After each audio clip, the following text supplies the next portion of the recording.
Bismillahirrahmanirrahim. Assalamualaikum warahmatullahi wabarakatuh. Raditu billahi robba wa bil islami dina wa bi Muhammadin nabiyya wa rasulah. Selamat siang. Perkenalkan, nama saya Indirwan Hasanuddin sebagai host pada siang hari ini. Alhamdulillah, pada kesempatan saat ini kita kedatangan tamu, salah satu aktivis muda dari organisasi Ikatan Mahasiswa Muhammadiyah, yakni Ketua Umum Pimpinan Cabang IMM Kabupaten Sidrap. Baik, untuk mengefisienkan waktu, saya persilakan kepada tamu undangan kita pada siang hari ini untuk memperkenalkan diri dan kegiatannya saat ini seperti apa. Kepada saudara saya persilakan. Ya, jadi baik, terima kasih. Sebelumnya, Assalamualaikum warahmatullahi wabarakatuh. Waalaikumsalam warahmatullahi wabarakatuh. Hamdan katsiran thayyiban mubarakan fi, raditu billahi robba wa bil islami dina wa bi Muhammadin nabiyya wa rasulah. Rabbi shrah li sadri wa yassir li amri wahlul 'uqdatam min lisani yafqahu qawli. Ya, puji syukur kepada Allah Subhanahu wa taala dan salam cinta kepada Nabi Allah Muhammad sallallahu alaihi wasallam. Jadi sebelumnya terima kasih banyak telah diundang di podcast Itkes Muhammadiyah Sidrap yang pada siang hari ini telah mengundang saya untuk hadir sembari ngabuburit menunggu waktu berbuka puasa.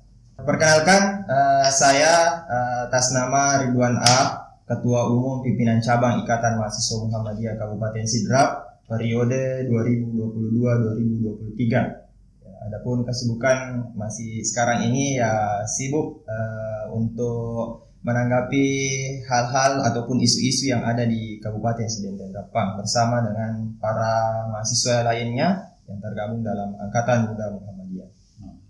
Nah, pasca KTMM itu sudah familiar di tengah masyarakat IMM.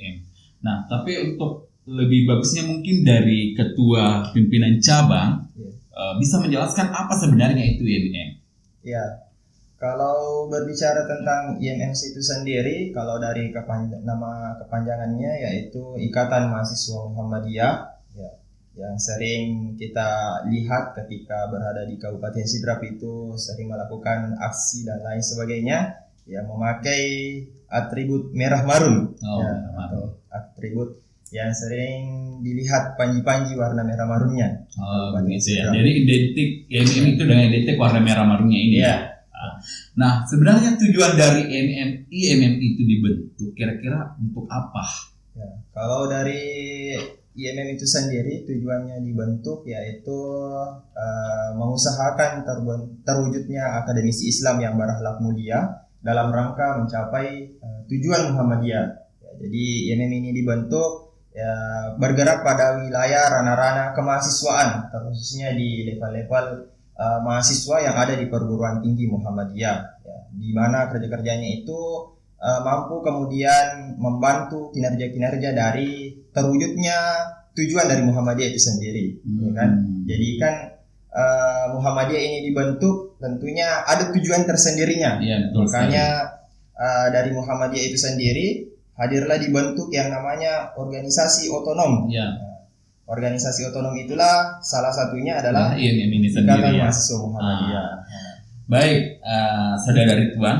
Yeah. Nah, seperti kita ketahui dalam pengkaderan itu kan biasa ada tingkatan-tingkatan begitu. Yeah, nah, untuk di IMM itu sendiri, apakah betul ada juga mulai misalnya dari tahap pemula sampai ini ya? Mungkin saudara Ridwan bisa menjelaskan. Ya, kalau dari Ikatan Mahasiswa Muhammadiyah, khususnya di Kabupaten Sidrap, kita mempunyai beberapa jenjang pendidikan yang cukup tersusun dengan rapi atau tersusun dengan secara sistematis. Mulai dari tingkatan yang pertama itu adalah DAD, ya, DAD yang namanya Darul Arkam Dasar. Ya, ini adalah pengkaderan dasar bagi seluruh mahasiswa Muhammadiyah yang wajib diikuti. Ya, yang wajib diikuti seluruh mahasiswa sebelum memasuki ranah-ranah perkuliahan. Ya, jadi proses DAD ini diperkenalkan mahasiswa apa sebenarnya tugas dan fungsinya sebagai seorang mahasiswa. Kemudian diperkenalkan juga bagaimana lingkup dari Persyarikatan Muhammadiyah, sembari diperkenalkan apa itu Muhammadiyah, tujuannya Muhammadiyah itu apa dan lain sebagainya. Kemudian yang kedua pengkaderan selanjutnya itu setelah melalui DAD dan mengikuti beberapa tahapan-tahapan yang cukup rumit, selanjutnya mengikuti yang namanya pengkaderan DAM. Ya, jadi setelah DAD ada yang namanya DAM, ya, Darul Arkam Madya. Ya, jadi ini adalah pengkaderan lanjutan setelah DAD. Dan orientasi dari DAM ini sendiri adalah orientasi pengkaderan kepemimpinan. Nah, kalau tadi DAD itu adalah pengkaderan dasar, nah sekarang kalau di DAM ini adalah dibentuk mahasiswa supaya bisa aktif dan kritis dalam menanggapi isu-isu yang ada di Kabupaten Sdn Rapang khususnya. Kemudian setelah mengikuti DAM dan sudah mempunyai kapasitas dan kemampuan dalam mengembangkan dirinya dalam suatu kelembagaan khususnya di organisasi kampus, ya, maka dilanjutkan lagi. Ya, bisa ada lanjutan lagi, ya. Bukan cuma dua step tadi, bukan cuma dari DAD. Ada beberapa. Ya. Kemudian yang ketiga itu ada yang namanya PID. Ya. PID. Kalau kemarin namanya itu LID, sekarang sudah berganti menjadi PID. PID ya. Ya. Pelatihan instruktur dasar. Pelatihan instruktur dasar ini diharapkan bisa menjadi instruktur pembina pada tahapan DAD tadi. Ya, jadi orang-orang yang sudah PID, ya, inilah orang-orang yang dipersiapkan untuk menjadi instruktur ataupun pembina di pengkaderan Darul Arkam dasar tadi. Ya, jadi setelah tadi menjadi peserta, ya. Kalau di LID dia dibina menjadi seorang instruktur ya. Untuk membina di pengkaderan DAD. Oh. Ya. Jadi tahapannya tadi ada 3 ya, mulai dari DAD dulu. Masih ada sebenarnya. Oh masih ada lagi ya. Ternyata bukan cuma 3 tahapan saja ya. Panjang, masih panjang. Ya. Kira-kira ada berapa tahapan saja itu? Ya, kalau tadi kan DAD, kemudian ya, ada DAM, terus PID, ya, kemudian ada lagi yang namanya PIM, ya, PIM, pelatihan instruktur madya. Ya, kalau kemarin namanya itu LIM, latihan instruktur madya. Nah, kalau sekarang PIM, ya, pelatihan instruktur madya. Nah, ini orientasinya adalah pembinaan pada wilayah-wilayah instruktur DAM. Kalau tadi kan PID mengkader di DAD. Kalau LIM atau PIM ini, PIM ini mengkader di DAM. Jadi terstruktur. Ya. Kemudian setelah PIM masih ada lagi. Masih ada satu lagi. Masih ada satu lagi. Yaitu namanya ini pengkaderan yang paling tinggi tingkatannya di pengkaderan tingkatan mahasiswa Muhammadiyah. Yaitu namanya DAP. Darul Arkam Paripurna. Jadi proses DAD, proses-proses yang ada di Ikatan Mahasiswa Muhammadiyah itu tidak terjadi secara secara langsung jadi, tapi ada proses yang begitu panjang untuk dilalui untuk menjadi seorang kader yang sempurna, ya, kader yang sempurna khususnya di kalangan Ikatan Mahasiswa Muhammadiyah. Nah, oke. Kalau misalnya baru mengikuti yang namanya Darul Arkam Madya, apakah itu sudah bisa dikatakan sebagai kader atau sebagai anggota Ikatan Mahasiswa Muhammadiyah? Kalau Tarandam tadi ya? Iya, maksudnya baru DAD kan tingkatan awal tadi DAD. Okay. Nah, kalau untuk menjadi seorang anggota ataupun dikatakan sebagai seorang kader, ya, seseorang itu ketika sudah DAD, ya, maka dia sudah dikatakan seorang kader.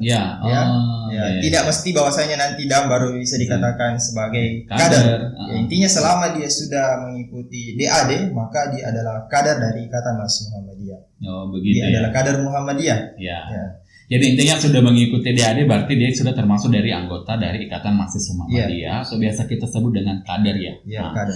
Nah, ini biasa juga muncul pertanyaan yang di luar sana. Nah, ini kan terkait dengan dari namanya saja itu Ikatan Mahasiswa Muhammadiyah. Nah, biasa muncul pertanyaan, kira-kira yang bisa menjadi anggota dari Ikatan Mahasiswa Muhammadiyah ini apakah hanya bisa dari mahasiswa dari perguruan tinggi Muhammadiyah itu sendiri atau bisa dari luar kampus dari perguruan tinggi Muhammadiyah? Bisa. Ya, bisa untuk mahasiswa yang berada di luar dari perguruan tinggi Muhammadiyah, ya itu bisa masuk di dalam Ikatan Mahasiswa Muhammadiyah. Ya.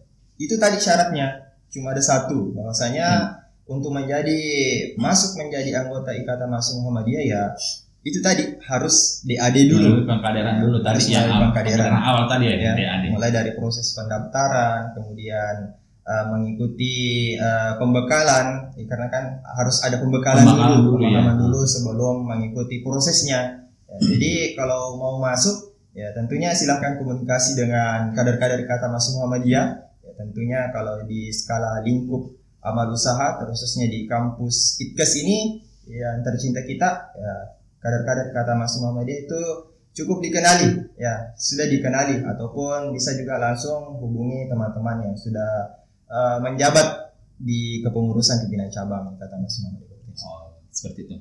Nah, oke sahabat Iskatmu semua, kayaknya kita perlu pertanyakan nih terkait dengan isu-isu yang beberapa hari yang lalu terkait dengan adanya demo nasional yang serentak diadakan di Indonesia ya. Nah, kira-kira bagaimana keterkaitan organisasi Ikatan Mahasiswa Muhammadiyah Sidrap, khususnya di Kabupaten Sidrap yang kegiatan demo kemarin yang dipusatkan di kantor DPRD Sidrap? Mungkin Saudara Ridwan bisa menjelaskan. Ya, kalau mengenai peran dan fungsinya kami sebagai seorang mahasiswa, karena kan mahasiswa dikenal dengan fungsi kontrol, ya kan, iron stock dan sosial kontrol. Ya, intinya kami dari Ikatan Mahasiswa Muhammadiyah senantiasa mengawal isu-isu yang ada, khususnya isu-isu yang sempat kemarin masih panas-panasnya terkait persoalan penundaan pemilu 2024. Jadi terkait isu itu, ya kami bersama dengan Angkatan Muda Muhammadiyah, ya bersama dengan seluruh mahasiswa perguruan tinggi Muhammadiyah Kabupaten Sidrap, ya 11 April kemarin turun ke jalan untuk menyuarakan aspirasi rakyat dalam rangka menegakkan amar ma'ruf nahi munkar, ya kan? Tentunya kan proses-proses aksi yang ada di Kabupaten Sidrap itu ataupun yang berada di seluruh Indonesia ya tidak luput dari landasan berdirinya Muhammadiyah ataupun dilandasi dari Islam itu sendiri. Dan kalau di dalam Islam itu dalam hadis riwayat Muslim dikatakan bahwasanya ketika kita melihat suatu kemungkaran, ya maka hendaklah kita mencegah dengan tangan kita. Ya, kalau tidak bisa mencegah dengan tangan, maka cegahlah dengan lisan kita. Ya, tapi kalau masih tidak bisa, sudah dicegah dengan tangan, kemudian dicegah juga dengan lisan. Tapi tetap tidak bisa, maka cegahlah dengan hatimu. Intinya didoakan mereka. Tapi itu adalah selama-lamanya iman. Ya, makanya kami sebagai seorang mahasiswa aktif dalam mengawal isu-isu nasional maupun lokal. Yang ada sempat kemarin kami turun bersama dengan Angkatan Muda Muhammadiyah. Kami turun membawa beberapa tuntutan yang harus diterima oleh pihak pemerintah kita. Ya, di antaranya itu yang pertama adalah menolak penundaan pemilu 2024. Ya, intinya pemilu 2024 itu sudah harus terlaksana. Jangan lagi ditunda-tunda. Ya. Kemudian yang kedua menstabilkan harga bahan pokok. Harga bahan pokok, bahan bakar minyak, dan menjaga ketersediaannya di Kabupaten Sidrap. Itu yang kedua.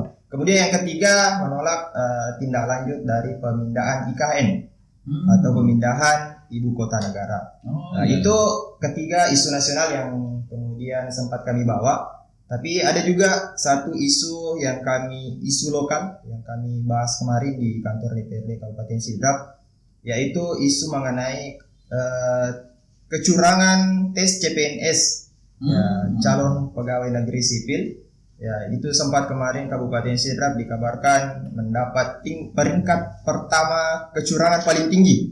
Ya, maka itu sangat mencederai pendidikan kita di Kabupaten Sidrap, membuat nilai-nilai pendidikan kita menjadi berada di bawah di mata masyarakat luar. Ya, itu tentunya sangat mencederai pendidikan kita. Makanya dari Persyarikatan Muhammadiyah, khususnya Angkatan Muda Muhammadiyah, turun ke jalan untuk menyuarakan hal itu supaya kasus-kasus itu diusut sampai tuntas dan pelaku-pelaku dari kecurangan itu bisa kemudian diamankan oleh pihak-pihak yang berwenang. Seperti itu ya? Ya, seperti itu aksi yang kemudian kami inisiasi kemarin dalam rangka mengawal problematika kebangsaan kita sekarang ini. Ya. Oke, Saudara Ridwan. Nah, kira-kira bagaimana peran organisasi kemahasiswaan, khususnya organisasi Ikatan Mahasiswa Muhammadiyah dalam proses pengembangan amal usaha, khususnya di Institut Teknologi Kesehatan dan Muhammadiyah Sidrap? Ya, kalau mengenai peran dari mahasiswa itu sendiri ataupun peran dari organisasi kemahasiswaan, khususnya Ikatan Mahasiswa Muhammadiyah dalam pengembangan kampus ataupun amal usaha, khususnya ITKES Muhammadiyah Sidrap ini tentunya sudah dari dulu kemudian dilakukan kerjasama. Tentunya kan kita tahu bahwasanya Ortom ini dibentuk dalam rangka mencapai tujuan Muhammadiyah, kan? IMM ini dibentuk dalam rangka mencapai tujuan dari Muhammadiyah, maka dibentuklah yang namanya amal usaha. Tentunya kinerja dari organisasi itu sangat sangat mendorong akreditasi pengembangan kampus melalui organisasi, ya kan? Kalau tidak ada organisasinya, bagaimana mungkin ITKES bisa berjalan dengan baik? Bagaimana mungkin bisa diukur bahwasanya ITKES ini mempunyai mahasiswa yang tingkat pemahamannya itu tinggi ketika tidak ada organisasi yang kita lihat ada yang untuk menampung ini mahasiswa ini ya. Tentunya organisasi itu mengambil peran besar, khususnya Ikatan Mahasiswa Muhammadiyah bersama dengan para lembaga yang ada di dalam, khususnya BEM, kemudian himpunan. Ya, itu semua merupakan organisasi yang bisa memberikan pembelajaran yang jauh lebih dibutuhkan sebenarnya menanggapi isu-isu kebangsaan kita sekarang, ya kan? Kalau kita terfokus pada wilayah pembelajaran mata kuliah, cuma tatap muka saja di kelas, ada di lapangan begitu, kayaknya kan? Ada ini ya.